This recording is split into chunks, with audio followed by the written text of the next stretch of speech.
जय हिंद मेरे प्यारे विद्यार्थियों। आशा करता हूँ आप सभी लोग अच्छे से होंगे। आज का जो टॉपिक है हमारा, आज हम लोग सबसे पहले प्रीवियस जो असाइनमेंट दिया था मैंने, लास्ट असाइनमेंट, ठीक है, उसका हम सॉल्यूशन देखेंगे या उसका आंसर की देखेंगे। और दूसरा हम लोग देखेंगे आज म्यूचुअल इंडक्शन, ठीक है। तो बिना देर किए शुरू करते हैं आज का लेक्चर। आपका सबसे पहला असाइनमेंट की बात, ठीक है। तो यहाँ पर देखिए असाइनमेंट जो था आपका, उसमें से सबसे पहला जो क्वेश्चन था हमारा, ठीक है, इसको मैं थोड़ा आपको जूम करके दिखाता हूँ। हाँ, इसमें देखिए, ये देखिए सबसे पहला क्वेश्चन था मेरा, सॉरी, हाँ, सबसे पहला जो क्वेश्चन था मेरा वो ये था कि a loop of wire is placed in a magnetic field B equals to 0.3 J T मतलब tesla, tesla is the unit of magnetic field. तो बोल रहा है कि find the flux through the loop if the area vector is A equals to 2I plus 5J plus 3K metre square, ठीक है। तो इसको हमको सॉल्व करना है। तो इसके लिए हमारे पास देखिए यहाँ पर गिवन क्या क्या है, मेरे पास दिया हुआ हमारे पास दो चीज़ें, एक B की वैल्यू दी हुई है और एरिया की वैल्यू दी हुई है, ठीक है। तो अगर B की वैल्यू और एरिया की वैल्यू दी हुई तो फ्लक्स का फॉर्मूला क्या होता है, फ्लक्स इक्वल्स टू होता है B वेक्टर और डॉट A वेक्टर, ठीक है, दोनों का डॉट होता है। तो हम डॉट प्रोडक्ट निकालेंगे। तो डॉट प्रोडक्ट निकालेंगे तो किस तरह से निकालेंगे, ये देखिए यहाँ पर इसका सॉल्यूशन मैंने किया है, ठीक है। हम गिवन है मेरे पास B और A दिया हुआ है, ठीक है, मीटर स्क्वायर। तो five equals to B dot E दो होता है। तो B के जगह पर हम रख दिए 0.3 J और एरिया वेक्टर के जगह पर रख दिए ये पूरा चीज़ 2I plus 5J cap, 2I cap plus 5J cap plus minus 3K cap, ठीक है। तो हम लोग जानते हैं डॉट प्रोडक्ट में क्या होता है, अगर हम लोग डॉट प्रोडक्ट निकालते हैं तो जैसे I डॉट I ये क्या होता है, 1 होता है, या फिर J डॉट J ये भी क्या होता है, 1 होता है, या फिर K डॉट K ये भी क्या होता है, 1 होता है। बट अगर हम लोग I का दूसरे के साथ करेंगे तो 0 होगा, ठीक है। तो ये चीज़ हम लोग जानते हैं। तो यहाँ से हम लोग सिर्फ यहाँ पर देखिए J का जब I के साथ होगा तो 0 हो जाएगा, फिर J का K के साथ होगा तो भी 0 हो जाएगा। तो यानी J का J के साथ सिर्फ होगा, तो 0.3 और मल्टीप्लाइड बाई 5 ये हो जाएगा। तो ये हो जाएगा आपका 1.5, ठीक है। तो 1.5 टेस्ला मीटर स्क्वायर कह लो या फिर कह लो वेबर, ठीक है। तो ये आपका क्वेश्चन नंबर 1 का सॉल्यूशन था। तो इसी तरह से हम आगे भी देख सकते हैं। हमारे पास फिगर में देखिए, मैंने जो असाइनमेंट दिया था आपको उसमें एक आध क्वेश्चन ऐसा था जो शायद इनकम्प्लीट था, ठीक है। तो यहाँ पर सबसे पहला सही तो है, हाँ, ये देखिए इसका आंसर इसी में है। ये क्वेश्चन आपका इस तरह से था, ये जो एरो यहाँ पर दिखाया गया है क्वेश्चन में ये एरो नहीं था, ठीक है। तो यहाँ पर ये सवाल पूछा गया था कि अगर ऐसा एक लूप है, सर्कुलर लूप, और एक मैग्नेट है मेरा, ठीक है, जो इस मैग्नेट का नॉर्थ पोल ये है और साउथ पोल ये है, और ये मैग्नेट इधर V वेलोसिटी से जा रहा है, ठीक है। तो मैंने जो क्वेश्चन दिया था उसमें से शायद ये वाला V मैंने छोड़ दिया था, वो आप देख लेना, ठीक है। तो इसमें पूछा गया था कि अगर ये मैग्नेट इधर जा रहा है V स्पीड से तो मैग्नेटिक फ्लक्स चेंज होगा, और फ्लक्स चेंज होगा तो इसमें करंट डेवलप होगी इस वाले लूप में। तो करंट का डायरेक्शन पूछा गया था। तो डायरेक्शन यहाँ पर लूप में करंट का डायरेक्शन हम कैसे दिखाएंगे, करंट का डायरेक्शन या तो लूप में, अगर ये लूप है तो या तो करंट ऐसे फ्लो करेगी या फिर उल्टा फ्लो करेगी, ठीक है। यानी अगर ऐसे फ्लो करती है तो इसको बोलेंगे CW मतलब क्लॉकवाइज, और ऐसे फ्लो करती है मतलब ये हो गया आपका एंटी क्लॉकवाइज, ठीक है। तो ये आपका चीज़ हो गया। तो यहाँ पर अगर हम ध्यान से देखते हैं तो यहाँ पर हमें क्या मिलता है, जैसे ये आपका लूप है, ठीक है ना, ये अगर लूप है आपका और ये मैग्नेट इधर जा रही है नॉर्थ पोल। तो कहने का मतलब है कि अगर ये मैग्नेट इस तरफ जा रही है, ऐसे जा रही है V वेलोसिटी से, तो यहाँ पर फ्लक्स चेंज होगा तो इस वाले लूप में एक EMF डेवलप होगा, और EMF अगर डेवलप होगा तो करंट भी डेवलप होगा। तो अब ये जो करंट होगा इसका डायरेक्शन बताने के लिए कौन साहब थे, इसका डायरेक्शन किसके द्वारा दिया गया था, ये लेंज लॉ के साहब, लेंज लॉ के द्वारा दिया गया था, लेंज के नियम के अनुसार। ठीक है, तो लेंज साहब ने क्या बोला था कि करंट उन सभी कारणों का विरोध करती है जिस कारण से ये पैदा होती है।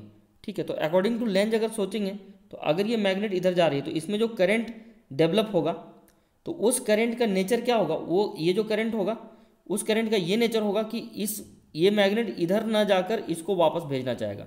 ठीक है, तो वापस भेजना चाहेगा मतलब जाहिर सी बात है रिपल्सन होना चाहेगा। तो देखिए यहाँ पर नॉर्थ पोल है तो यहाँ पर भी जो बिहेवियर होगा इस तरफ वो नॉर्थ पोल की तरफ बिहेव करेगा और लूप का इस वाला जो एंड होगा वो साउथ पोल की तरफ बिहेव करेगा, जैसे कि मैंने आपको यहाँ पर इंडिकेट किया। देखो ये नॉर्थ पोल ये साउथ पोल, तभी तो रिपल्सन होगा ना, तभी तो ये नॉर्थ और ये नॉर्थ मिलकर रिपल्सन होगा। ठीक है, तो यहाँ पर देखिए नॉर्थ पोल यहाँ पर तभी होगा जब लूप जो है ये एंटी क्लॉकवाइज डायरेक्शन में, लूप में जब करंट एंटी क्लॉकवाइज डायरेक्शन में फ्लो होगा। ठीक है, क्लियर है ना। तो ये चीज़ें हैं। ठीक है, अब बोलोगे सर आपने ये कैसे कर दिया, समझ नहीं आया। बिल्कुल आपको समझ में आएगा, देख लीजिए आप। साउथ पोल का जो होता है वो इस तरह से होता है, ऐसे हम लोग ऐसे करते हैं। ठीक है, ऐसे और ऐसे करते हैं और यहाँ पर ऐसे देते हैं इंडिकेशन। तो अगर ऐसा रहता है तो ये देखिए ये क्लॉकवाइज शो कर रहा है। ठीक है, ये क्लॉकवाइज शो कर रहा है और नॉर्थ पोल को हम लोग ऐसे दिखाते हैं। ठीक है, ऐसे दिखाते हैं और यहाँ पर एरो देते हैं, तो ये आपका एंटी क्लॉकवाइज शो कर रहा है, ये ऐसे एंटी क्लॉकवाइज। तो लूप में अगर एंटी क्लॉकवाइज करंट अगर होगा, जैसे ये लूप है, ठीक है ना, और अगर हम करंट ऐसे दिखा रहे हैं तो करंट ऐसे दिखा रहे हैं, इसका मतलब यहाँ पर नॉर्थ पोल है और यहाँ पर साउथ पोल है। और अगर लूप ऐसा है, ठीक है, और करंट मैंने उल्टा दिखाया है, ठीक है, तो अगर उल्टा दिखाया है तो ये हो जाएगा साउथ और ये हो जाएगा नॉर्थ। ये आपको याद रखना चाहिए, ये वाले दोनों पॉइंट। तो अकॉर्डिंग टू दैट यहाँ पर हो जाएगा आपका एंटी क्लॉकवाइज। ठीक है, ये चीज़। सिमिलरली दूसरा फिगर जो था, फिगर बी में, इस वाले फिगर में इस वाले फिगर में भी यही क्वेश्चन था कि अगर ये मैग्नेट है, ठीक है, कोई मैग्नेट है और इस मैग्नेट का ये नॉर्थ पोल है, ये साउथ पोल है, और ये मैग्नेट इधर वी वेलोसिटी से जा रही है, तो यहाँ पर एक लूप है। तो ये लूप में मतलब करंट जो होगा वो किस डायरेक्शन में डेवलप होगा। तो यहाँ पर देखिए ये मैग्नेट इस तरफ जाना चाहती है, तो इस लूप में, इस वाले लूप में जो करंट डेवलप होगा उस करंट का नेचर कैसा होगा, इस करंट का नेचर ऐसा होगा कि ये जो लूप है आपका, ये लूप, ठीक है, फिर से करता हूँ, ये जो लूप है आपका इस मैग्नेट को उधर नहीं ले जाकर वापस लाना चाहेगा।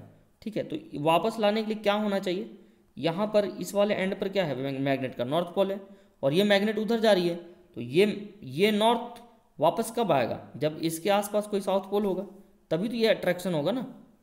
तो यहाँ पर साउथ पोल होने के लिए जो करंट का डायरेक्शन होगा वो ऐसा होगा, क्लॉकवाइज। ठीक है, मतलब इस तरह से करंट फ्लो करेगा, ऐसे क्लॉकवाइज। क्लियर है, तो ये आपका हो गया। ठीक है, तो आप जब भी मतलब देखो ये जो है ना, इस तरह के कई बार सवाल पूछे जाते हैं, तो लेंज लॉ को समझने के लिए इससे बेस्ट एग्जाम्पल नहीं हो सकता है। ठीक है, बुक्स में भी आपको अच्छे अच्छे एग्जाम्पल्स मिल जाएंगे। तो ये सारा कलेक्शन मैंने बुक से ही किए हैं, अलग अलग बुक से किए हैं। ठीक है, उसके बाद देखिए ये तीसरा है। तीसरा में देखिए, तीसरा में भी जो क्वेश्चन मैंने दिया था आपको, वो क्वेश्चन में थोड़ा सा इनकम्प्लीट था। क्वेश्चन मैंने ऐसा दिया था, ऐसा दिया था और ये दिया था, ठीक है, इतना और ये दिया था, बस इतना था क्वेश्चन में। तो क्वेश्चन में क्या छूट गया था, क्वेश्चन में ये छूट गया था, करंट जो है ऊपर के डायरेक्शन में बढ़ रही है। ठीक है, तो करंट अगर ऊपर के डायरेक्शन में बढ़ रही है, इसमें अगर इस वाले में करंट अगर ऊपर के डायरेक्शन में इंक्रीजिंग ऑर्डर में है, ठीक है, ऊपर का इसका मतलब होता है बढ़ना और इसका मतलब होता है घटना। ठीक है, तो ये चीज़ आपको पता होना चाहिए। तो अगर ऊपर बढ़ रही है, ठीक है, और अगर ये लूप है, तो लूप अगर है तो यहाँ पर देखिए, यहाँ पर जो अगर ये मेरा कंडक्टिंग वायर है, ठीक है, तो इस यहाँ पर मैग्नेटिक फील्ड जो होगा वो कैसा होगा, अंदर की तरफ होगा, क्रॉस मैग्नेटिक फील्ड होगा अंदर की तरफ, अगर करंट ऊपर जा रही है तो अंदर की तरफ मैग्नेटिक फील्ड बढ़ रही है। ठीक है, अब हम इसके बगल में एक लूप लाए हैं, तो इस लूप में जो करंट पैदा होगा उसका नेचर कैसा होगा कि मतलब यहाँ पर देखो फिर से समझिए इसको कि एक कंडक्टिंग वायर है, इसमें आई अंदर की तरफ बढ़ रही है, तो आई अंदर की तरफ बढ़ रही है, यानी अगर लूप ऐसा होता, हम लोग बहुत पहले पढ़ चुके थे ऐसा कि अगर करंट आई है तो यहाँ पर मैग्नेटिक फील्ड ऐसे क्रॉस में दिखाते थे और यहाँ पर मैग्नेटिक फील्ड दिखाते थे डॉट में, ठीक है। तो इस वायर के इस वाले पॉइंट पर मैग्नेटिक फील्ड क्रॉस होगा यहाँ पर अंदर की तरफ। तो अब ये जो लूप है बगल में, तो इस लूप में जो करंट डेवलप होगा उसका नेचर ऐसा होना चाहिए कि इस मैग्नेटिक फील्ड को बढ़ने से रोके, यानी यहाँ पर मैग्नेटिक फील्ड किधर होगा, बाहर की तरफ होगा। तो ये तभी होगा, ठीक है। तो अब यहाँ पर देखो क्या लगाओगे, आप लगाओगे यहाँ पर थंब रूल, ठीक है। तो थंब रूल से आपको समझ आ जाएगा, ठीक है। तो थंब रूल अगर लगाएंगे तो जैसे ये वायर है और ये करंट ऐसे है, तो यहाँ पर डायरेक्शन ऐसा हो गया। तो अब मुझे एक लूप है, तो इसमें भी करंट फ्लो कर रहा है। तो अगर मैं ऐसे लूँगा, अगर करंट ऐसे लूँगा, तो करंट अगर ऐसे लूँगा तो फिर यहाँ पर देखो मैग्नेटिक फील्ड अंदर की तरफ और यहाँ मैग्नेटिक फील्ड बाहर की तरफ। क्लियर है? सही बोला ना मैंने? हाँ, ठीक है। तो यहाँ पर कहने का मतलब है कि ये जो होगा आपका, यहाँ पर देखिए फिगर बी ये क्लॉकवाइज है और उसी तरीके से फिगर सी में एंटी क्लॉकवाइज हो जाएगा और फिगर डी में उसी तरह से क्लॉकवाइज हो जाएगा और उसी तरह से ई में हो जाएगा एंटी क्लॉकवाइज। तो इसको आप पूरा अच्छे से देख लीजिए, ठीक है। तो ये आपका यहाँ पर ये आपका क्लॉकवाइज हो गया, ठीक है, और ये आपका हो गया एंटी क्लॉकवाइज और ये आपका फिगर डी हो गया आपका क्लॉकवाइज, ठीक है। मतलब सी और डी हो गया आपका क्लॉकवाइज, सी हो गया आपका क्लॉकवाइज और डी भी हो गया आपका क्लॉकवाइज। सही है ना? देखो ऐसे ऐसे जा रहा है तो क्लॉकवाइज हो और ये उल्टा जा रहा है, उल्टा जा रही है तो एंटी क्लॉकवाइज हो गया, ठीक है। तो ये आपका था कुछ सवाल, मतलब ये जो सवाल था आपका, इससे आपका लेंज लॉ और Faraday law of electromagnetic induction में लेंज लॉ इससे क्लियर हो जाता है, क्लियर बात है, और कुछ एक्सपेरिमेंटल चीज़ें जो है वो क्लियर होती है। अब आते हैं इसकी बात करते हैं, ठीक है। तो इसमें देखिए इसका मैं सॉल्यूशन आपको कुछ कुछ दूंगा और बाकी का मैं आंसर आपको बता देता हूँ कि किसका आंसर क्या है, ठीक है। तो आप यहाँ पर ध्यान से देखें क्वेश्चन नंबर 1। सबसे पहले पहला सवाल, SI unit of magnetic flux is, magnetic flux का SI यूनिट क्या होगा? तो सबको पता है मैग्नेटिक फ्लक्स का SI यूनिट क्या होता है, फाई का या तो होता है टेस्ला मीटर स्क्वायर और इसी को हम लोग क्या बोलते हैं, वेबर बोलते हैं, यानी बी ऑप्शन इज करेक्ट, ठीक है। क्वेश्चन नंबर 2 है, बोल रहा है अ स्क्वायर कॉयल है, एक स्क्वायर कॉयल है जिसका एरिया आपका दिया हुआ 0.01 मीटर स्क्वायर, ठीक है, is placed perpendicular to the uniform magnetic field 10⁻3, ठीक है। तो यहाँ पर अगर ध्यान से देखा जाए तो एरिया वेक्टर मेरा कितना दिया हुआ है, 0.01 मीटर स्क्वायर, ठीक है, और मैग्नेटिक फील्ड की जो वैल्यू है वो कितनी है, 10⁻3 वेबर पर मीटर स्क्वायर, ठीक है। तो बोल रहा फ्लक्स कितना होगा, तो फ्लक्स की वैल्यू हम क्या जानते हैं, ठीक है। अब यहाँ पर देखिए, यहाँ पर बोल रहा है कि मैग्नेटिक फील्ड है परपेंडिकुलर, मतलब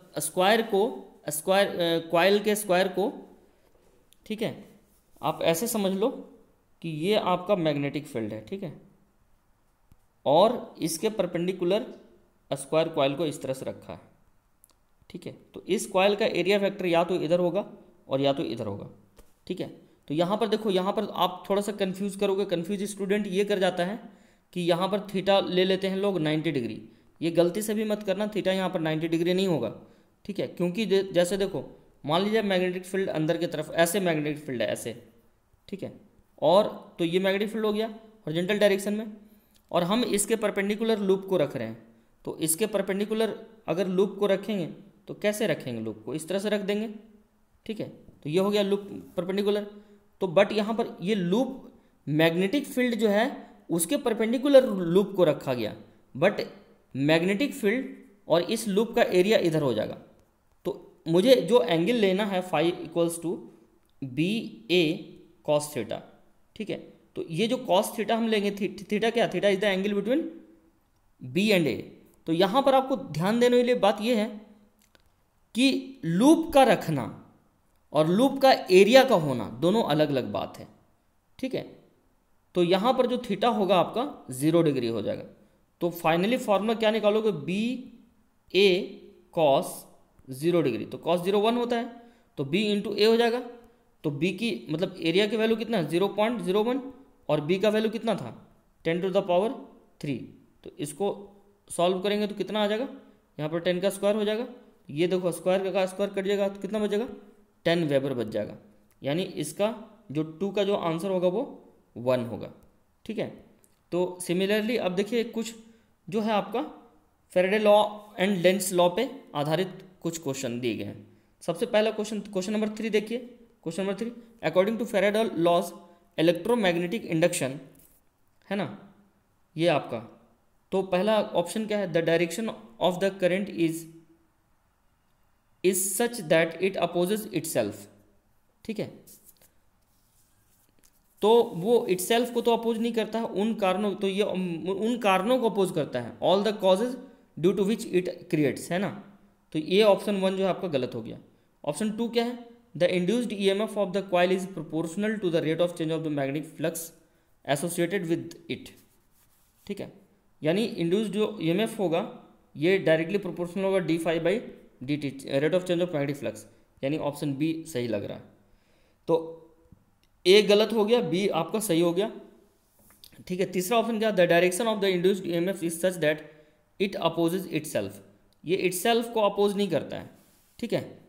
तो यहाँ पर वो उसको अपोज करता है, ठीक है। सबसे पहली बात तो ये ईएमएफ के लिए वैलिड ही नहीं है, ये करंट के लिए वैलिड है। और करंट में भी अगर ये भी ऑप्शन अगर ये गलत है तो ये भी गलत है, क्योंकि इटसेल्फ नहीं होता है, उन सभी कारणों को अपोज करता है जिन कारण से वो पैदा हुई है, ठीक है। तो ये आपका हो गया नन ऑफ द अबव, ये तो होगा नहीं, तो इसका आपका हो गया क्वेश्चन नंबर 3 का आपका हो गया सेकेंड ऑप्शन, ठीक है।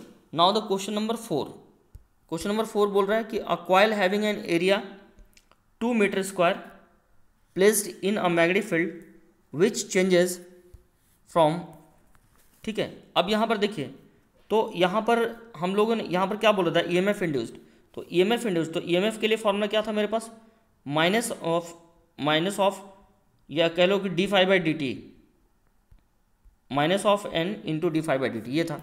तो d∅ की जगह पर हम क्या ले लेंगे, ∅2 माइनस ∅1 ले लेंगे और डिवाइडेड बाई dt ले लेंगे। तो ∅2 माइनस ∅1 कैसे लेंगे, देखिए चेंज कहाँ से कहाँ तक हो रहा है, 1 वेबर पर मीटर स्क्वायर से 4 वेबर पर मीटर स्क्वायर तक चेंज हो रहा है। यानी इसको हम ले लेंगे ∅2 और इसको हम ले लेंगे ∅1, तो डेल्टा फाई जो हो जाएगा ∅2 माइनस ∅1 और ये हो जाएगा आपका 3 वेबर पर मीटर स्क्वायर, ठीक है। एरिया आपका हो गया आपका 2 मीटर स्क्वायर और टाइम कितना लग रहा है, dt की जगह पर 2 सेकेंड आ जाएगा, ठीक है। तो ये सारा चीज़ आपका हो गया, ठीक है। तो यहाँ पर जो ईएमएफ होगा क्वेश्चन नंबर 4 का जो आंसर होना चाहिए वो ऐसा होना चाहिए 3 वोल्ट, ठीक है, ओके। क्योंकि है ना, हाँ ठीक है। तो EMF induced in the coil will B 3 volt, clear है, 3 वोल्ट ना, हाँ ठीक है। नाउ द क्वेश्चन नंबर 5, ठीक है। तो 5 का देखिए, magnetic field through a coil is changed with respect to time, then EMF induced in it, then select the क्या बोल रहा, सॉरी फिर से पढ़ता हूँ। Magnetic field through a coil is changed with respect to time, then EMF induced in it, है ना, then select the incorrect regarding the induced EMF in the coil। तो बोल रहा coil may be made up of with wood, जो कि पूरी तरह से गलत है, लकड़ी का तो हो नहीं सकता। coil may be connected with an open circuit, ये भी नहीं हो सकता है, ठीक है। coil must be of conducting nature, हाँ ये थोड़ा सा लग रहा है। चौथा ऑप्शन क्या है, induced EMF does not depend on the resistance of the coil, ये तो हो ही नहीं सकता, ठीक है। तो आपका क्वेश्चन नंबर 5 का कौन सा ऑप्शन हो गया, क्वेश्चन नंबर 5 का आपका हो गया 3 is the correct option, coil must be conducting nature. तो यहाँ पर देखिए यहाँ पर आपका ये तो आपका वही प्रीवियस वाला सवाल है, तो इसको आप खुद से करें। इसका मैं आंसर बता देता हूँ आपका 6 का आंसर है आपका 2 है, ठीक है, एंटी क्लॉकवाइज होगा। उसके बाद आते हैं नेक्स्ट। तो नेक्स्ट जो आपका है क्वेश्चन नंबर 7, ठीक है। तो क्वेश्चन नंबर 7 क्या कह रहा है? क्वेश्चन नंबर 7 कह रहा है कि a coil of resistance 10 ohm and 10 ohm and 1000 turns. मतलब ये जो 1000 टर्न्स है ये एन की वैल्यू है और ये आपका रेजिस्टेंस की वैल्यू है आर की वैल्यू, ठीक है। बोल रहा है कि हैव द मैग्नेटिक फ्लक्स, इसको और अच्छे से पढ़ते हैं, हाँ, have the magnetic flux line of 5.5 into 10 to the power minus 4 Weber. The magnetic flux changes to 5 into 10 to the power minus 4। मतलब 5.5 into 10 to the power minus 4 से 5 into 10 to the power minus 4 तक magnetic flux change होता है, ठीक है, इन 0.01 second. तो ये हो गया आपका 0.1 सेकेंड हो गया आपका dt की value. Then the induced charge in the coil is, induced charge पूछ रहा है, तो ये भी आप कैलकुलेट कर सकते हैं, ठीक है। इसको मैं जानबूझकर छोड़ रहा हूँ, मुझे बताना चाहिए बट मैं आपके ऊपर छोड़ रहा हूँ, ठीक है। आप इसको सॉल्व करिए, ठीक है। इसका भी मैं आंसर बता देता हूँ आपको। इसका आंसर आएगा आपका 5 माइक्रोकूलम।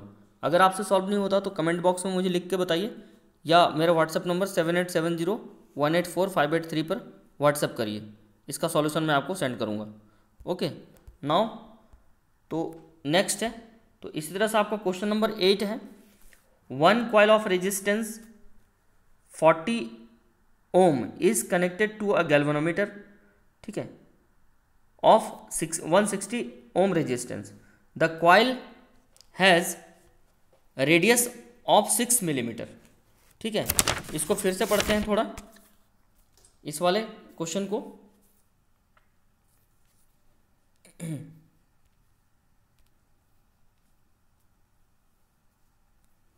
ठीक है, तो इस वाले क्वेश्चन को फिर से पढ़ते हैं। क्वेश्चन है one coil of resistance 40 ohm is connected to a galvanometer 160 ohm resistance. The coil has radius 6 millimeter and 100 turns. The coil is placed between the poles of a magnet such that magnetic field is perpendicular to the coil. If coil is dragged out, then the charge through galvanometer is 32 microcoulomb. The magnetic field is, ठीक है। तो यहाँ पर देख लीजिए, तो यहाँ पर आपका मैग्नेटिक फील्ड निकालना है, ठीक है। तो यहाँ पर हमको अगर ये पता चल जाए कि हम कौन सा फॉर्मूला का इस्तेमाल करेंगे तो हम आराम से इसको निकाल सकते हैं, ठीक है। तो इसका देखिए, इसको कैसे सॉल्व करना है।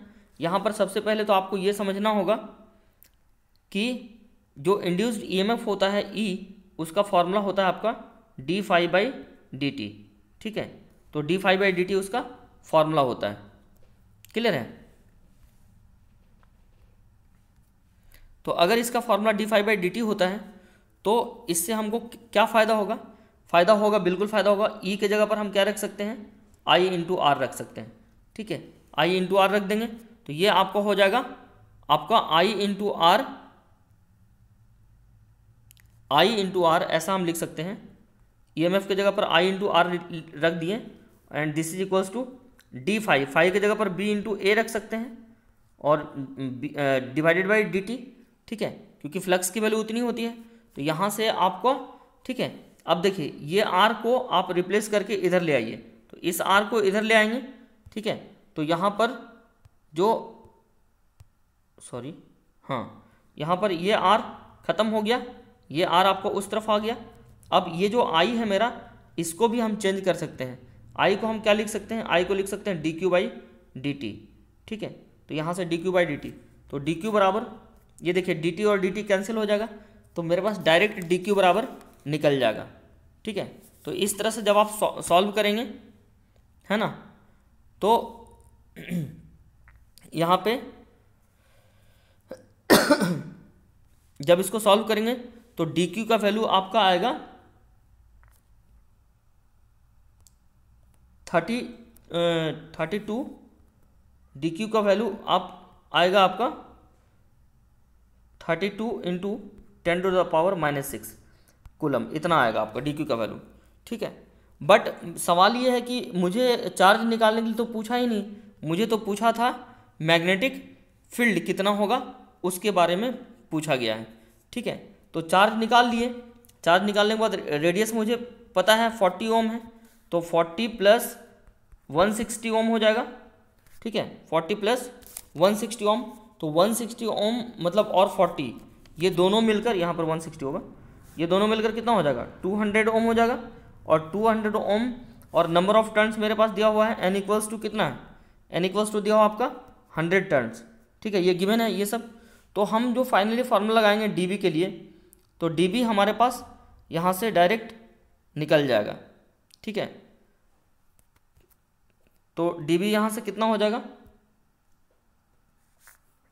देखिए मेरे पास फार्मूला आया था ना, dQ/dt into R, this is equals to कितना आया था, d of B into A और डिवाइडेड बाई dt।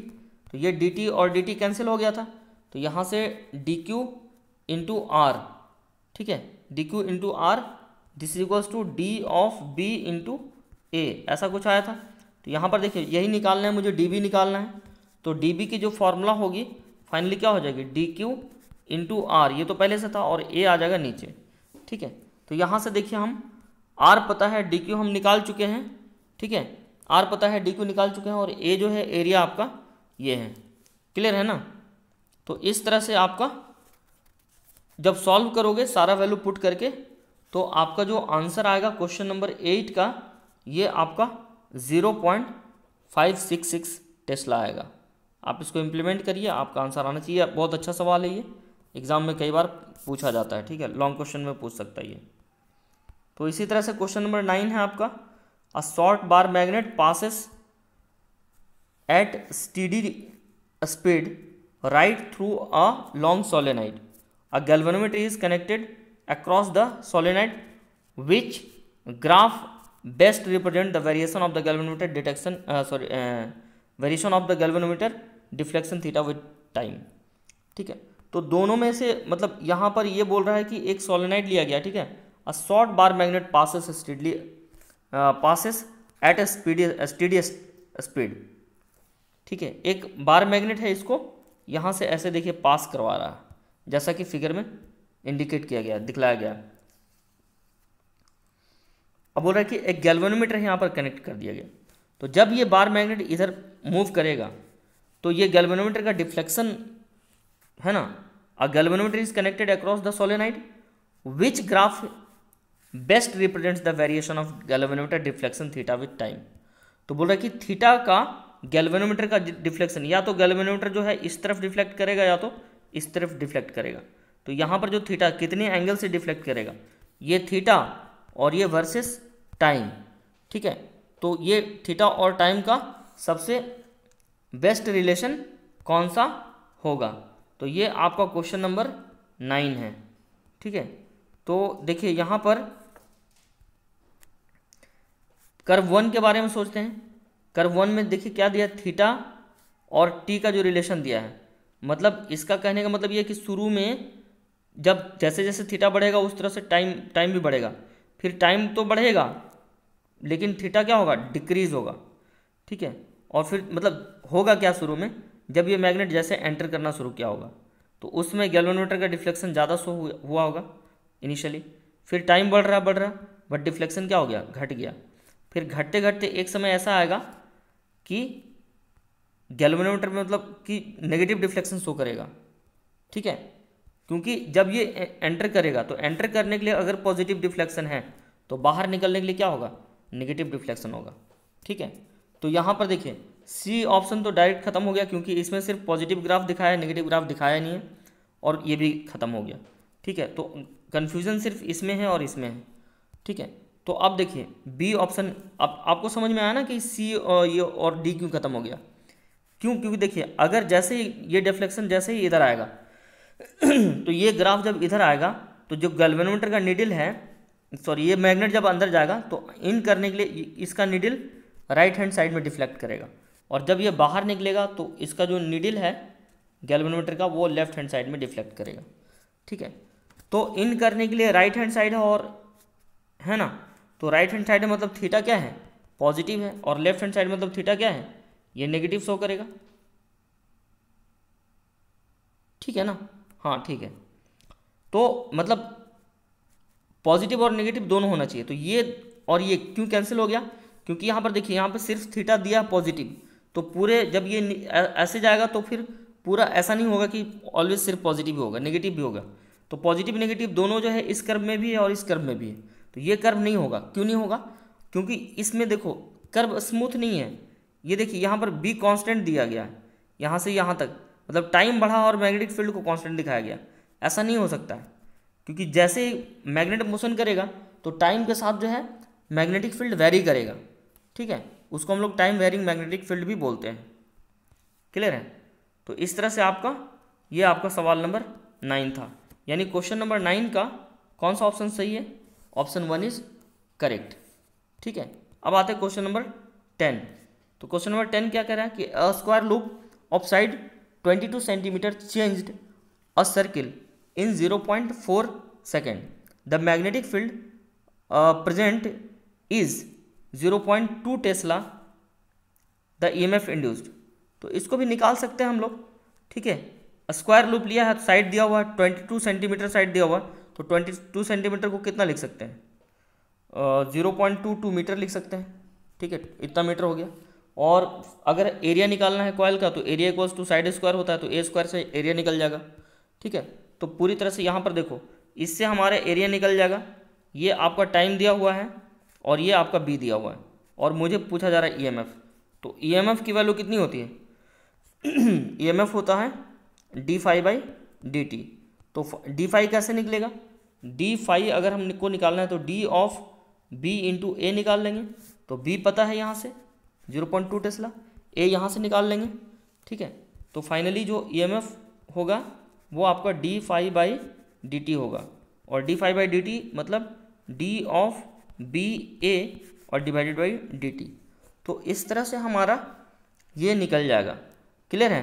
तो यहाँ पर देखिए b का वैल्यू भी पता है, एरिया भी निकल जाएगा आपका। एरिया का स्क्वायर का साइड दिया हुआ है सेंटीमीटर में, तो उसको मीटर में बदल लेंगे। फिर मीटर बदलने के बाद उसको स्क्वायर है तो स्क्वायर का एरिया ए स्क्वायर होता है, साइड स्क्वायर होता है, तो उसका स्क्वायर कर देंगे तो ये निकल जाएगा। फिर dt की जगह पर 0.04 सेकेंड ये दिया हुआ है। तो इस तरह से जब हम इसको सॉल्व करेंगे तो -6 मेगा वोल्ट ऐसा कुछ आएगा, सॉरी मिली वोल्ट आएगा। ठीक है, कैपिटल M रहने से मेगा होता है, स्मॉल m का मतलब मिली होता है। तो ये सारा चीज़ आपका पूरी तरह से सॉल्व हो जाएगा। अब क्वेश्चन नंबर 11 है। ये देखिए क्या कह रहा है। क्वेश्चन नंबर 11 कह रहा है कि the magnetic flux in a coil of 100 turns increases by 12 into 10⁻³ Maxwell in 0.2 second due to the motion of a bar magnet. ठीक है, the EMF induced in the coil will be. ठीक है ना, तो कॉइल में कितना EMF induced होगा, तो हमको निकालना है कि कॉइल में कितना EMF इंड्यूस्ड होगा। तो फिर से वही फॉर्मूला, EMF के लिए हमारे पास एक ही फॉर्मूला माइनस ऑफ d∅dt, ऐसे ही है minus of n into d∅dt, ये है आपका EMF का। तो n की वैल्यू 1000 टर्न्स है। ठीक है, मैग्नेटिक फ्लक्स दिया हुआ है इतना 12 इंटू 10⁻³ मैक्सवेल दिया है, और dt का वैल्यू 0.2 सेकेंड दिया हुआ। अब यहाँ पर देखो, यहाँ पर आपको ये चेंज करना है, मैक्सवेल में दिया हुआ है तो मैक्सवेल को आप वेबर में कन्वर्ट कर लो। ठीक है, तो सबका वैल्यू पता है, हम ये फार्मूला लगा देंगे, E equals to minus of n into d∅dt, ये कर देंगे आपका। ठीक है, तो ये n की वैल्यू आपका 1000 टर्न्स हो गया, d∅ ये दिया हुआ है आपका, और टाइम dt भी आपका 0.2 सेकेंड दिया हुआ है। तो सब कुछ दिया हुआ है, सारा वैल्यू अगर हम पुट करके इसको अगर हम सॉल्व करेंगे, ठीक है, तो पुट करके अगर सॉल्व करेंगे तो 11 का जो आंसर आएगा वो आपका 0.6 मिली वोल्ट आना चाहिए। इसको सॉल्व करिए, ठीक है। तो ये था आपका असाइनमेंट। अब आते हैं आपका नेक्स्ट, आज का लेक्चर अब शुरू करते हैं, ठीक है। तो सबसे पहला म्यूचुअल इंडक्शन। तो म्यूचुअल इंडक्शन देखिए नाम से ही पता चलना चाहिए कि म्यूचुअल इंडक्शन का मतलब क्या होता है। अगर मान लीजिए कि एक कॉइल आपका ऐसा है सोलेनोइड, ठीक है, और इसमें आप एक कोई ऑल्टरनेटिंग करंट फ्लो करा रहे हो, this is C1 is coil 1, और दूसरा कॉइल आपका ऐसा है, दिस इज C2, ठीक है। इसका नंबर ऑफ टर्न्स N है, N1 है, और इसका N2 है, ऐसे हम मान लिया मैंने, ठीक है। तो होता क्या है, मतलब एक्सपेरिमेंटली ऐसा देखा गया कि जैसे यहाँ से इसमें जब हम AC इनपुट देंगे, ऑल्टरनेटिंग करंट इनपुट, तो जब AC देंगे तो करंट तो चेंज हो रहा है, तो करंट की वजह से जो फील्ड पैदा होगा इस कॉइल में ऐसे, तो ये फील्ड भी क्या होगा, चेंज होगा। तो प्रैक्टिकली देखा गया कि जब दोनों कॉइल को आसपास रखा गया तो इसमें भी फ्लक्स डेवलप हो गया, इस वाले C2 में, ठीक है। तो अब चूंकि इस कॉइल में आपका मैंने इनपुट दिया था और इसके बगल में दूसरा कॉइल था, तो फ्लक्स जैसे ऐसे यहाँ पर था, तो उसमें भी ये C1 था और C2 था, तो इसमें अगर फ्लक्स φ1 है तो इसमें फ्लक्स φ2 है, ठीक है। तो देखा गया कि इसमें भी एक EMF इंड्यूस्ड हो गया। तो ये जो घटना हुआ ना, मतलब देखो हम लोगों ने कॉइल 2 में हम लोग कुछ भी नहीं किए, सिर्फ कॉइल 2 को क्या किए, कॉइल 1 के पास रखे हैं, ठीक है। तो हम लोगों ने करंट कॉइल 1 में फ्लो कराया है और वो इसमें ऑल्टरनेटिंग सप्लाई लिए हैं, DC सप्लाई नहीं लेंगे। DC लेने से आपका घटना जो हो रहा है म्यूचुअल इंडक्शन का वो नहीं होगा। क्यों नहीं होगा, क्योंकि DC में जब लोगे तो करंट की वैल्यू कांस्टेंट होगी, और जब करंट जब कांस्टेंट होगी तो आपका करंट कांस्टेंट होगा, तो करंट, उस करंट की वजह से जो मैग्नेटिक फील्ड डेवलप होगा वो मैग्नेटिक फील्ड भी क्या होगा, कांस्टेंट होगा। तो ध्यान रहे आपको कि म्यूचुअल इंडक्शन में हम लोग जो जितना भी एक्सपेरिमेंट होता है म्यूचुअल इंडक्शन का, वो आपका क्या कहते हैं, कांस्टेंट करंट का नहीं होता, यानी कि हम लोग DC सोर्स यूज़ नहीं करेंगे, हम लोग इसमें कौन सा सोर्स यूज़ करेंगे, AC सोर्स यूज़ करेंगे, ठीक है। अब बात होती है कि सर ये कहाँ कहाँ पे यूज़ होता है, ठीक है। तो ये आपने जान लिया कि म्यूचुअल इंडक्शन क्या होता है। तो देखिए आपको ये इसका बहुत एप्लीकेशन है, जनरेटर का इसमें यूज़ होता है, मोटर में यूज़ होता है, ट्रांसफार्मर में भी इसी का कॉन्सेप्ट यूज़ होता है। तो म्यूचुअल इंडक्शन इसलिए बहुत इंपॉर्टेंट है पढ़ना आपको, क्योंकि इसी से हम लोग जनरेटर बनाते हैं, जनरेटर भी इसी से बनाते हैं, मोटर भी इसी से बनाते हैं, DC मोटर, ठीक है। और आपका फिर ट्रांसफार्मर जो होता है, ठीक है, ट्रांसफार्मर इसी से बनाते हैं हम लोग, ट्रांसफार्मर्स भी, ठीक है। तो जितना भी इलेक्ट्रिकल डिवाइस है, any electrical device having component that tend to interact with another magnetic field also follows the sample also follows the same principle, ठीक है, ओके। तो इसलिए यहाँ पर ऐसा होता है। तो पढ़ते हैं इसको क्या है, देखिए, mutual induction is the phenomenon of inducing EMF in the secondary coil, जैसे कि मैंने बोला आपको, secondary coil due to change in current in the primary coil and hence the change in magnetic flux in the secondary coil, ठीक है। ये एक प्रकार की घटना है, mutual induction is the phenomenon, एक ऐसी घटना है of inducing EMF, EMF induced होने की एक ऐसी घटना जिससे सेकेंडरी कॉइल में, है ना, सेकेंडरी कॉइल में EMF इंड्यूस्ड होता है, किसकी वजह से, due to change in current in primary coil, primary coil में करंट को चेंज होने के वजह से सेकेंडरी कॉइल में एक नया EMF डेवलप हुआ, ठीक है। तो यहाँ पर फ्लक्स φ2 हो जाएगा और यहाँ पर फ्लक्स φ1 हो जाएगा, क्योंकि देखो यहाँ से जो मैग्नेटिक फील्ड निकलेगा, फील्ड लाइंस, तो ऐसे मैग्नेटिक फील्ड लाइंस निकलेगा, तो सारा फील्ड लाइंस सेकेंड कॉइल से नहीं जाएगा, इसलिए दोनों का फ्लक्स जो है अलग अलग होगा, ठीक है। तो ये सारा डिपेंड करता है। और देखिए, अब देखिए म्यूचुअल इंडक्टेंस ये क्या होता है, म्यूचुअल इंडक्टेंस क्या होता है। अब जैसे देखिए, मान लिया जाए आपके पास ये, देखिए ये बहुत अच्छा चीज़ यहाँ पर लिखा है, φ21 का मतलब होता है magnetic flux in coil 2 due to coil 1। अब समझो इसको, बहुत अच्छा इंटरेस्टिंग चीज़ है, मान लीजिए मैंने एक कॉइल 1 ऐसा लिया और इसके बगल में एक दूसरा कॉइल लिया, ठीक है। तो अब मैं इसमें करंट आई फ्लो करा रहा हूँ, ठीक है, और ये एसी सोर्स है, ठीक है। तो इसमें फ्लक्स मान लेते हैं φ1 है और इसमें फ्लक्स मान लेते हैं φ2 है।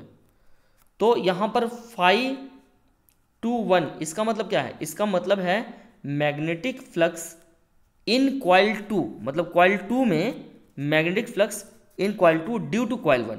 इसको हम लोग ऐसे पढ़ते हैं, φ21 का मतलब होता है magnetic flux in coil 2 due to coil 1। तो कहने का मतलब है कि कॉइल 2 में जो मैग्नेटिक फ्लक्स होगी ये φ21, ठीक है, और ये φ1 ले लेते हैं। तो इस वाले कॉइल में जो मैग्नेटिक फ्लक्स होगी वो किस बात पर डिपेंड करेगी? जाहिर सी बात है करंट पर डिपेंड करेगी, I1 पे। और इसमें जो करंट पैदा होगा वो I2 करंट पैदा होगा, ठीक है। तो इसमें जो मैग्नेटिक फ्लक्स डेवलप हो रही है, ये मैग्नेटिक फ्लक्स कॉइल 1 में कितना ज़्यादा या कितना कम करंट डेवलप हो रहा है उस बात पर डिपेंड कर रही है। यानी φ21 is directly proportional to I1। आपको समझ में आया होगा मैंने क्या बोला आपको, ठीक है।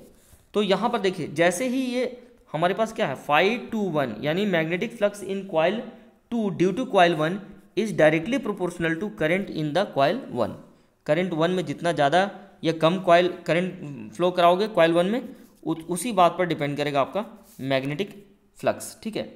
तो अब यहाँ से अगर हम φ21 की बात करेंगे तो this is equals to m और I1, ठीक है, या कह लो m इंटू स्मॉल I1।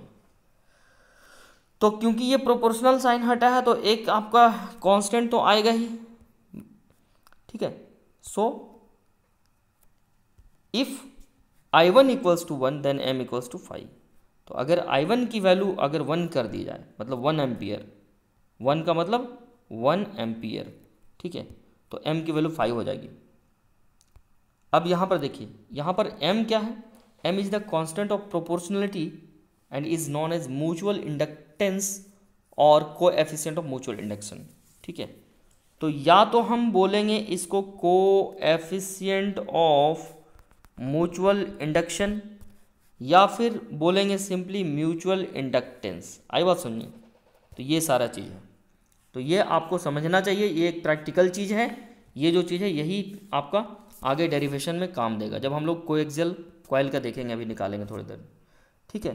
तो और देखिए क्या है आपका, the mutual inductance is also defined as the magnetic flux linked with the secondary coil when unit current flows through the primary coil, ठीक है। ये सिर्फ बेवकूफ़ बनाया और कुछ नहीं किया। यहाँ पे इसका प्रीवियस स्लाइड आप देखें, यहाँ पे देखिए, ये आपका मेन फार्मूला है। इसमें बोल रहा है कि अगर हम I1 की वैल्यू 1 ले लें, मतलब 1 एम्पियर का करंट अगर फ्लो कराते हैं, तो m की वैल्यू कितनी हो जाएगी? 5 हो जाएगी। यानी कहने का मतलब है कि अगर म्यूचुअल इंडक्टेंस को डिफाइन करना है तो दूसरे तरीका क्या है, म्यूचुअल इंडक्टेंस को कैसे और डिफाइन किया जा सकता है?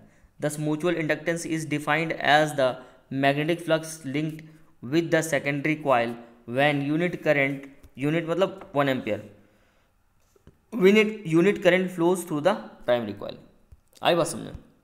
या और साथ ही साथ आप ऐसा भी देख लो, अब अगर यहाँ पर EMF की बात की जाए तो E2 की वैल्यू कितनी होगी? E2 मतलब EMF इंड्यूस्ड इन कॉइल 2, ठीक है। दिस E2 का मतलब क्या है? EMF इंड्यूस्ड इन कॉइल 2। ये किस पर डिपेंड करेगा? तो E2 की जो वैल्यू होगी, E2 क्या होता है? E क्या होता है? माइनस ऑफ d∅dt, तो d ऑफ φ21 बाई dt ऐसा हो जाएगा, ठीक है। तो φ21 के जगह पर हम क्या लिख सकते हैं? इसके जगह पर हम लिख सकते हैं, इसके जगह पर कितना था? m into di1 by dt ऐसा लिख सकते हैं, ठीक है। तो यहाँ पर देखिए E2 equals to minus of d into φ2 by d∅21 by dt and this equals to, that is why E equals to, क्योंकि φ21 की वैल्यू कितनी थी? φ21 इक्वल्स टू था m इंटू I1। तो अगर हम d∅21 बाई dt की बात करें तो ये कितना होगा? d of m I1 by dt। तो इसमें m तो कांस्टेंट है तो ये बाहर आ जाएगा, तो जब m बाहर आ जाएगा तो क्या हो जाएगा? m into D of I1 by dt, ये आपका हो जाएगा। क्लियर है? तो अभी यहाँ पर देख सकते हैं आप कि if d i one by d t equals to one then m equals to e, यानी ई एम एफ को भी मतलब, अब देखिए कहने का ये मतलब है कि सिर्फ बेवकूफ़ बनाया जा रहा है आपको, बेवकूफ़ इसलिए बनाया जा रहा है, हम यहाँ पर m को फाई भी बोल सकते हैं और m को EMF भी बोल सकते हैं, ऐसा भी मतलब कहने का मतलब वही है। यहाँ पर देखिए, this mutual inductance is defined as the induced EMF setup in the secondary coil when the rate of change of current in the primary coil is unity. आई बात समझ? तो कहने का मतलब है कि अलग अलग तरीके से म्यूचुअल इंडक्टेंस को डिफाइन किया गया है, ठीक है। हम कोई भी एक तरीका से इसको हम लिख सकते हैं, ठीक है। अगर आपसे कोई पूछे कि व्हाट इज म्यूचुअल इंडक्टेंस, तो क्या बताओगे? आप बताओगे कि when two coils are brought in proximity with each other the magnetic field in one of the coils tend to link with the other. This further leads to the generation of voltage in the coil, in the second coil. So this property of a coil which affects or change the current and voltage in a secondary coil is called mutual inductance. Clear है? तो इसको हम लोग इस तरह से हम लोग पढ़ते हैं. नाउ ऐसा यूनिट ऑफ म्यूचुअल इंडक्टेंस, ठीक है, जिस तरह से सेल्फ इंडक्टेंस का यूनिट हेनरी होता था, उसी तरह से म्यूचुअल इंडक्टेंस का भी यूनिट क्या हो जाएगा? हेनरी हो जाएगा. आई बात समझ में? So mutual inductance is said to be 1 henry when 1 ampere current is in the primary coil links magnetic flux of 1 weber across the secondary coils. Okay, और we can also say mutual inductance is said to be 1 Henry when unit rate of change of current 1 ampere per second in primary coil induces EMF of 1 volt in the secondary coil. Okay, so now a very good topic जो कि exam में हमेशा पूछा जाता है, long question के लिए important है, ये आप नोट कर लो कहीं पर. लॉन्ग क्वेश्चन CBSE 2021 ये पूछा जाने वाला है. जनरली ये लगभग हर साल पूछ देता है, एक साल छोड़ के पूछता है ना. तो ये आपका देखिए, mutual inductance of two long coaxial coil. अब देखो यहाँ एक वर्ड है कोएक्सियल. कोएक्सियल का मतलब समझिए कि मैंने मान लिया कि एक कॉइल ऐसा रखा और दूसरा कॉइल फिर इसी के ऊपर ऐसा लिया, तो दोनों का जो एक्सिस होगा, this axis, this is called axis of coil, ठीक है, एक्सिस. तो ये जो एक्सिस होगा, ये दोनों का एक्सिस सेम होगा, मतलब कॉइल 1 के लिए वही होगा और दूसरे कॉइल के लिए भी आपका वही होगा, सेम एक्सिस, तो उसको बोलेंगे कोएक्सियल. ठीक है, यहाँ पर देखिए ऐसा है आपका, एक कॉइल आपका ऐसा हो, मान लेते हैं कॉइल 1 है, ये P है coil, primary coil, P4 primary coil, यहाँ पर P आपको दिख रहा होगा, P मतलब प्राइमरी कॉइल, ठीक है. तो यहाँ पर S है आपका, S मतलब सेकेंडरी, और यहाँ पर मैंने गैल्वेनोमीटर इसलिए लगा दिया है क्योंकि हम इसमें देखो रियल में हम क्या है, P में हम करंट सप्लाई देंगे, तो P में अगर करंट सप्लाई देंगे तो उसकी वजह से सेकेंडरी कॉइल S में आपका EMF जनरेट होगा, तो उस EMF की वजह से करंट डेवलप होगा. तो कितना करंट डेवलप होगा ये जानने के लिए हम यहाँ पर एक गैल्वेनोमीटर लगा दिया. यहाँ पर देखिए ये दोनों का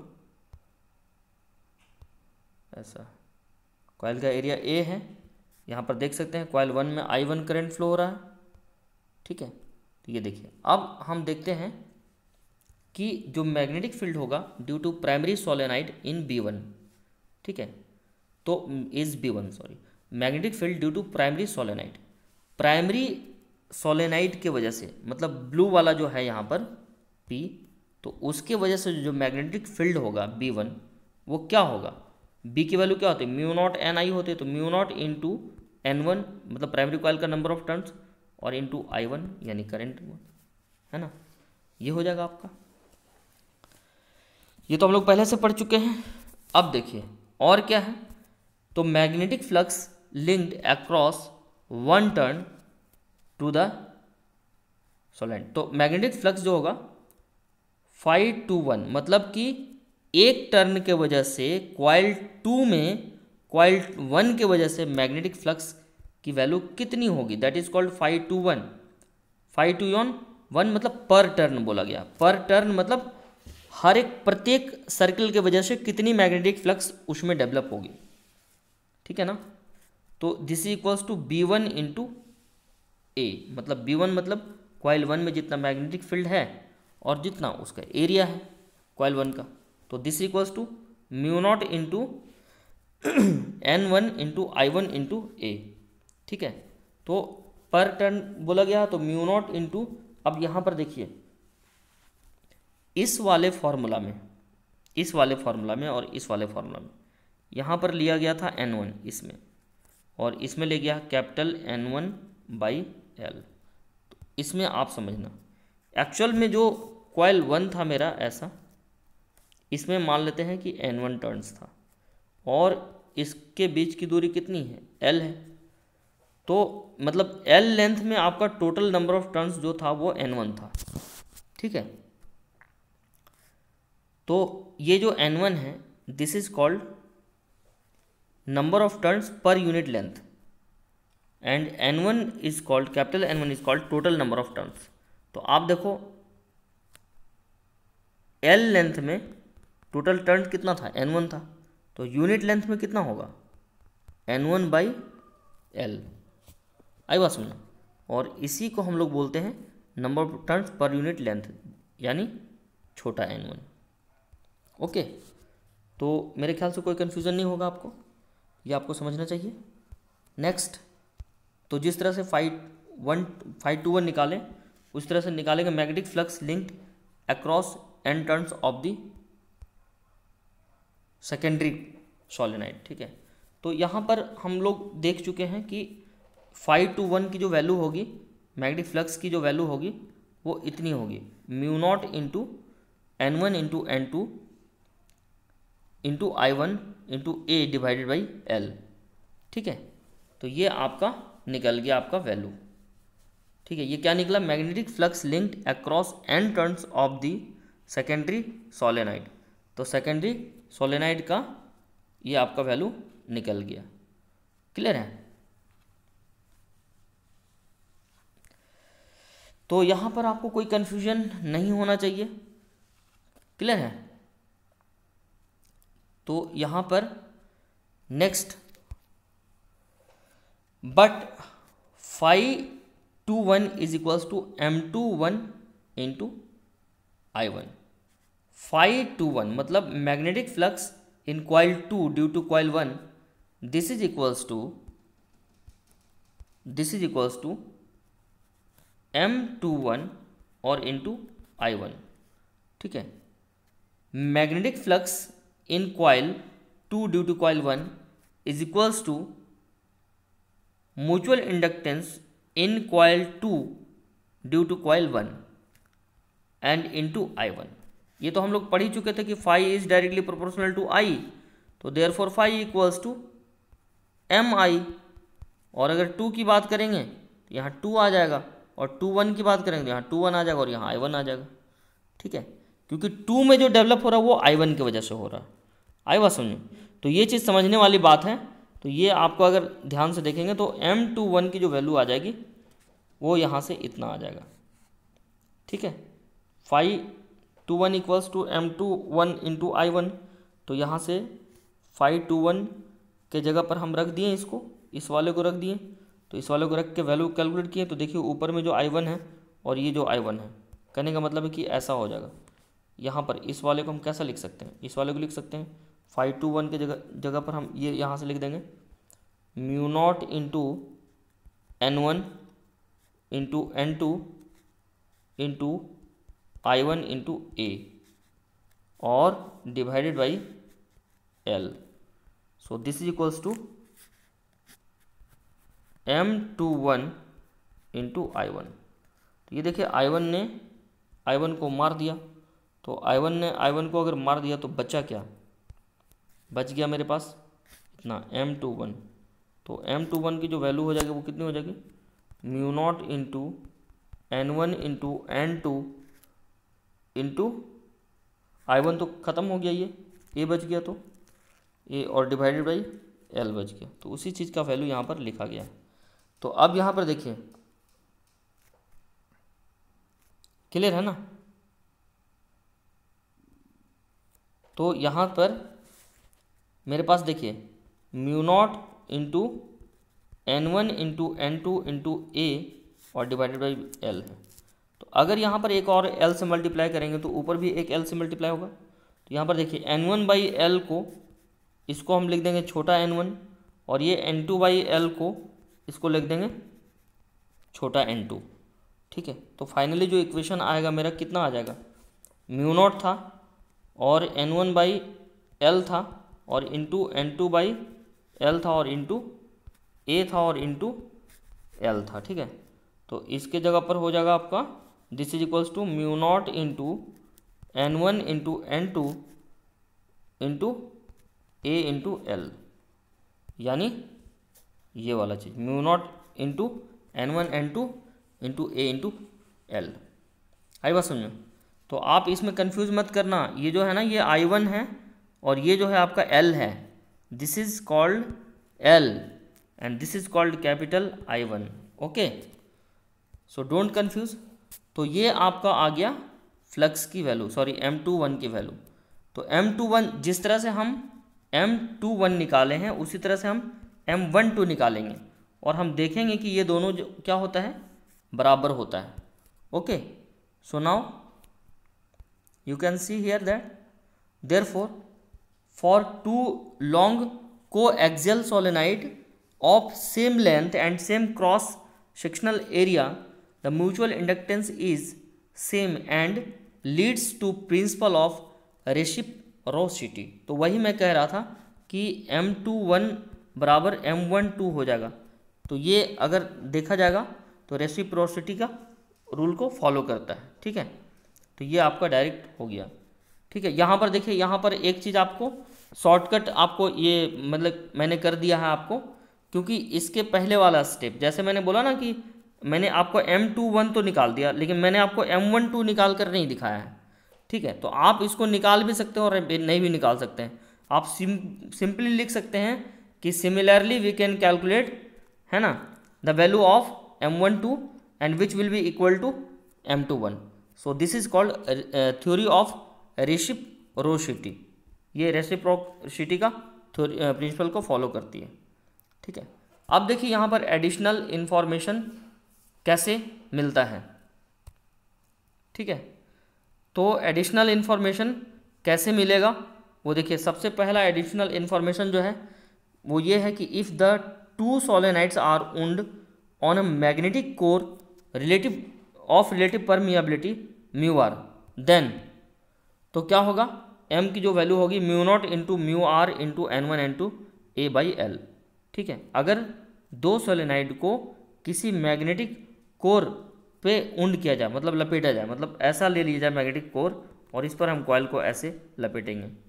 ठीक है, तो इसका भी कुछ अपना ये मैग्नेटिक परमिएबिलिटी होगा, कुछ relative permeability mu are.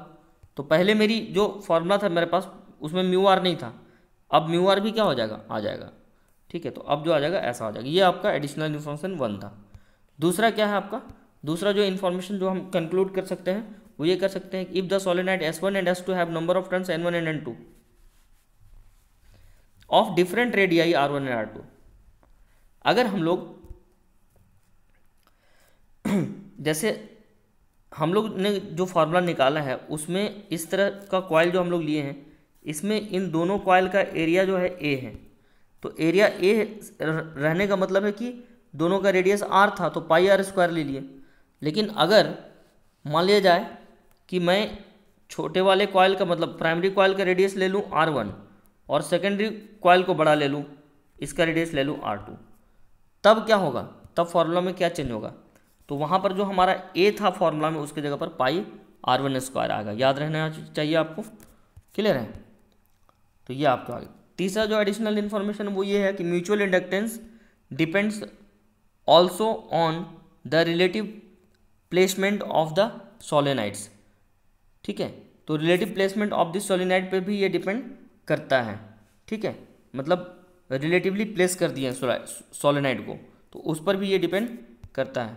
Now the fourth additional information is coefficient of coupling K between the two coils having self inductance L1 and L2 and mutual inductance M is K equals to M upon square root of L1 by L2। अब देखिए इसका proof आपको मैं बता रहा हूँ, इसका proof कई बार पूछता है एग्जाम में, ठीक है।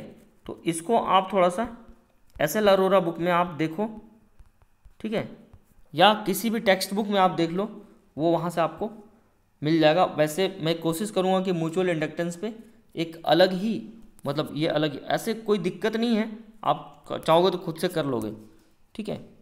तो यहाँ पर मतलब बोला गया है कि कोएफिशिएंट ऑफ जो कपलिंग होगा, जब कपलिंग करेंगे कॉयल का बिटवीन द टू कॉइल्स, तो दो कॉइल्स के बीच जो कपलिंग होता है तो उसमें सेल्फ इंडक्टेंस L1 होती है और L2 होती है, एंड म्यूचुअल इंडक्टेंस अगर M है, ठीक है, तो सेल्फ इंडक्टेंस और म्यूचुअल इंडक्टेंस में रिलेशन पूछा जाएगा, तो K की जो वैल्यू होगी वो हो जाएगी M by square root of L1 into L2, ठीक है, ये होगी। तो यहाँ पर देखिए additional information number 5, if L1 and L2 are in series, मतलब अगर हम लोगों ने एक कॉइल को ऐसे लिया, ठीक है, और दूसरा कॉइल को फिर ऐसे लिया, और इसका म्यूचुअल इंडक्टेंस L1 है और इसका सेल्फ इंडक्टेंस इसका L1 है और इसका L2 है, तो दोनों कॉइल को अगर हम ऐड करेंगे तो जो L होगा वो L1 प्लस L2 होगा, क्योंकि ये सीरीज में जुड़ा हुआ है तो डायरेक्ट ऐसा हो जाएगा। और अगर इसी को पैरेलल में रखेंगे तो पैरेलल में अगर सीरीज में L1 प्लस L2 है तो पैरेलल में क्या होना चाहिए, 1/L1 प्लस 1/L2 होना चाहिए, this is equals to 1/L होना चाहिए। तो जो L की वैल्यू आ जाएगी वो कितनी आ जाएगी, L की वैल्यू आ जाएगी L1 L2 और divided by L1 plus L2। तो ये आपका था क्लियर कट, ठीक है। तो ये आपका नेक्स्ट लेक्चर जो होगा आपका लेक्चर 5 होगा, और उसमें मैं आपको बताऊंगा कि कैसे कैसे AC जनरेटर मैं आपको पढ़ाऊंगा, ठीक है।